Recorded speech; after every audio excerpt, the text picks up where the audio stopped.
नमस्ते बच्चों, मेरा नाम सचिन कुमार। आप देख रहे हैं अपनी बायोलॉजी क्लास बचन पाल भाटी कॉलेज की ओर से। बेटा 11वीं क्लास में बायोलॉजी में पढ़ रहे हैं, ये आपकी बायो क्लास है। और बायो क्लास में हमने जो पीछे जो डिस्कस किया था, आपके चैप्टर का नाम क्या है? जीव जगत का वर्गीकरण। यानी कि इस पृथ्वी पर जितने भी जीव हैं उनको अलग अलग भाग में बांटना है, मतलब कि उनको वर्गीकृत करना है। ये चीज़ आपको हम पढ़ रहे थे। तो इसमें हमने कल डिस्कस किया था आपसे कि हमारे पुराने जमाने में, यानी कि 2500 ईसा पूर्व से लेके हमारे वेदास में ग्रंथों में इसका उल्लेख है। हमारे जो पूर्वज थे उन्होंने बहुत सारी जातियों को अलग अलग भागों में बांटा था, चाहे वो जंतु की जातियां हों, चाहे वो मतलब पौधों की जातियां हों। उसके बाद में और कई नाम आए थे, जिनमें मुख्य नाम कौन सा था? अरिस्तु का था, जो कि जीव विज्ञान के जनक भी कहे जाते हैं या पिता कहे जाते हैं। उसके बाद में एक नाम आया था थियोफ्रास्टस का, जो कि वनस्पति विज्ञान के पिता या फादर कहे जाते हैं। उसके बाद में नाम आया था एक मोस्ट इंपोर्टेंट नाम कैरोलस लीनियस का, जिनको वर्गीकी का फादर कहा जाता है। वर्गीकी के जनक कैरोलस लीनियस को कहा जाता है। और इसके बाद में फिर एक नाम और आया था बेटा, scientist R.H.V. Taker. R.H.V. Taker.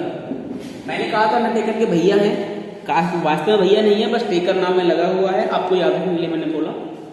R.H.V. Taker, इनका जो क्लासिफिकेशन या वर्गीकरण है वो अभी तक पूरे जगत में सर्वमान्य है, और ये सबसे मॉडर्न भी कह सकते हैं हम, और सर्वमान्य भी है, और ये बहुत विश्वसनीय भी है। अब R.H.V. टेकर साहब ने 1969 में 1969 में पूरे जीव जगत को ना 5 भागों में बांट दिया था, और उन्होंने उसको 5 जगत कहा था। और ये कौन कौन से थे बेटा? ये आपको सभी को याद रखना है। ये नंबर 1 कौन सा था आपका? मोनेरा। मोनेरा था नंबर 1, मोनेरा जगत। दूसरा प्रोटिस्टा।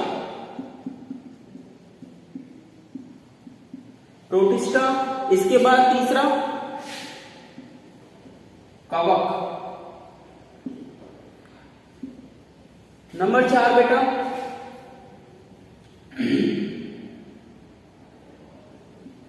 प्लांटी या पादप, हिंदी में कहते हैं पादप, हिंदी में पौधों को पादप कहा जाता है।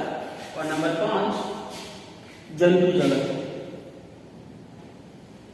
जगत या एनिमेलिया, ये कहा था। तो R.H.V. टेकर ने क्या काम करा? 5 भागों में बांट दिया। अब हम इसमें डिस्कस करेंगे इस पूरे सिस्टम को। हमको आगे जो पढ़ना है, हमको ये पूरे 5 जगत पढ़ने हैं। लेकिन उससे पहले R.H.V. टेकर साहब ने, हमारे साइंटिस्ट R.H.V. टेकर, इन्होंने किस आधार पर इन जंतुओं को बांटा, इन जीवों को बांटा, वो हमको देखना होगा। ठीक है, तो सबसे पहले आपके इजीनेस के लिए हमें क्या करना है? एक टेबल ड्रॉ करना है, एक हमको टेबल बनाना है। इसमें हम वहां पे लेंगे कि आधार क्या है, किस आधार पर बनाया गया है, और यहाँ पे हम 5 कॉलम बनाएंगे बेटा। और 5 कॉलम में लिखेंगे जगत मोनेरा, जगत प्रोटिस्टा, जगत कवक, जगत पादप और जगत जंतु। ऐसे 5 खाने बना देंगे, और एक खाना बनाएगा आपका आधार का। ठीक है, चलो बनाते हैं। मैं आपको नोट्स दे दूंगा। उसकी मैं बात करूं, जैसे कि यहाँ पर आधार नहीं है, या हम कह सकते हैं लक्षण। आधार या किस लक्षण पर उन्होंने बांटा था, ये बन जाएगा बेटा एक। यहाँ पे जगत कौन सा आएगा? मोनेरा। ठीक, इसके बाद में प्रोटिस्टा आएगा। ठीक, इसके बाद में कवक आएगा। बेटा बाहर मौसम खराब हो रहा है, हो सकता है कुछ लाइट की दिक्कत हो, ठीक है ना। अपने इसका थोड़ा मोबाइल का ना कॉन्ट्रास्ट वगैरह सेट कर लेना, क्योंकि बाहर बहुत अंधेरा हो गया है। कवक के बाद में पादप। पादप का मतलब पौधे होते हैं, क्लियर। और लास्ट में कौन सा बचेगा? जंतु। इस तरीके से था। अब इसमें जो लक्षण आधार है वो कौन सा था? सबसे पहला कोशिका जटिलता। नंबर 1 डालेंगे आप यहाँ पे, क्या लिखना है आपको? कोशिका जटिलता। कोशिका जटिलता। यानी कि मोनेरा में किस प्रकार की कोशिकाएं हैं, प्रोटिस्टा में किस प्रकार की कोशिकाएं हैं, ये है। तो मोनेरा में जो कोशिकाएं हैं वो होती है बेटा प्रोकैरियोटिक टाइप की, प्रोकैरियोटिक। इसको हिंदी में कहते हैं असीम केंद्र की। असीम केंद्र की आप याद रखो मत रखो, लेकिन प्रोकैरियोटिक आपको याद रखना है, और आप हिंदी में भी ऐसा लिख सकते हैं प्रोकैरियोटिक। देखो मैंने आपको फर्स्ट क्लास में ही बताया था बेटा कि हमारी जो कोशिकाएं होती हैं जीवों में वो दो प्रकार की होती हैं। मैं कोशिका की बात करूं तो प्रोकैरियोटिक एंड यूकैरियोटिक। प्रोकैरियोटिक कोशिका कौन सी होती है, उसके अंदर केंद्रक का अभाव होता है। उसके अलावा कोशिकाओं जो होते हैं जैसे mitochondria, Golgi body, lysosomes, endoplasmic reticulum, ribosomes, ये सबका अभाव होता है प्रोकैरियोटिक में। जबकि मैं बात करूं यूकैरियोटिक की, उसमें ये सारी चीजें उपस्थित होती हैं, पाई जाती हैं। इसलिए हम यूकैरियोटिक कोशिका को विकसित कोशिका भी कह सकते हैं। हम तुम बने हैं, हम हैं, प्लांट्स हैं, एनिमल्स हैं, ये सब कैसी कोशिका से बने हैं, यूकैरियोटिक से। लेकिन मोनेरा जगत में कैसे जीव हैं जिनकी कोशिकाएं प्रोकैरियोटिक की बनी हुई है। Clear guys? वहीं मैं बात करूं प्रोटिस्टा में तो ये सब यूकैरियोटिक के बने हुए हैं, यूकैरियोटिक। ये भी यूकैरियोटिक का बना हुआ है, पादप भी यूकैरियोटिक से बनते हैं, और जंतु भी आपके यूकैरियोटिक कोशिका के बने होते हैं। सिर्फ मोनेरा को छोड़ दें तो बाकी सभी जगत चारों के चारों यूकैरियोटिक कोशिका के बने होते हैं। दूसरा लक्षण क्या है, उन्होंने आधार लिया RH वर्टिकल ने। दूसरा आधार क्या देखा जिसके आधार पर उन्होंने अलग अलग बांटा सबको। दूसरा था काय संगठन यानी कोशिका की जटिलता, सॉरी काय संगठन मतलब बॉडी की जटिलता। नंबर 2 में आपको दिख रहा होगा बेटा काय संगठन। काय संगठन मतलब है कि वो जीव जो है, हाँ ये तो हमें पता पड़ गया कि वो प्रोकैरियोटिक कोशिका का बना है या यूकैरियोटिक का बना है, लेकिन वो कितनी कोशिकाओं से मिलकर बना है।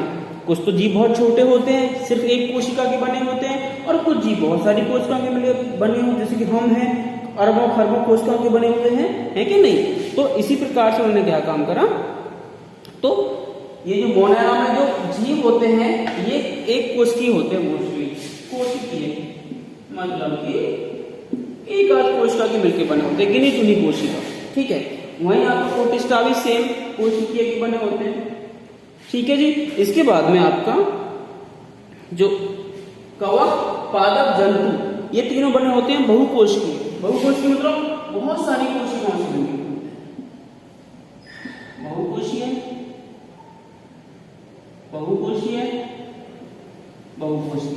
देखो मैं थोड़ी जल्दबाजी में लिख रहा हूं तो, लेकिन आप मत कर देना उल्टा सीधा, आपको पूरा वर्ड लिखना है ढंग से। कभी आप भी मेरी तरह शॉर्टकट में चल जाओ, आपको पूरा वर्ड लिखना है, ठीक है जी। 2 लक्षण हो गए। नंबर तीसरा लक्षण क्या है, पोषण विधि। नंबर तीसरा में क्या आधार लिया, कौन सा लक्षण लिया बेटा, तीसरा आधार था उनका पोषण विधि। मतलब जो पांचों जगत के जीव हैं इनमें पोषण किस तरीके से करते हैं वो हमको देखना है। जैसे कि आपके मोनेरा हैं, ये क्या होते हैं बेटा, अधिकतर स्वयंपोषी होते हैं, रसायन संश्लेषी होते हैं। स्वयंपोषी मतलब जो अपना भोजन खुद बना लेते हो या कुछ रसायनों से बनाते हैं, ठीक है। वहीं प्रोटिस्टा भी सेम ऐसे ही होते हैं। फंजाई मोस्टली परपोषी होते हैं। कैसे होते हैं, देखो मोनेरा स्वयंपोषी हो गए, प्रोटिस्टा भी स्वयंपोषी अधिकतर होते हैं, लेकिन फंजाई यानी कि कवक परपोषी होते हैं, मृतोपजीवी होते हैं। कवक जो होते हैं मशरूम वगैरह ये परपोषी या मृतोपजीवी इनको कहते हैं, ठीक है जी। इसके बाद में पौधे बताओ, आपको बताओ पौधे कैसे होते हैं। पौधे स्वयंपोषी होते हैं बेटा, पौधे अपना भोजन खुद बना लेते हैं। किसकी वजह से, प्रकाश संश्लेषण क्रिया करके, क्योंकि उनके अंदर क्लोरोफिल होता है।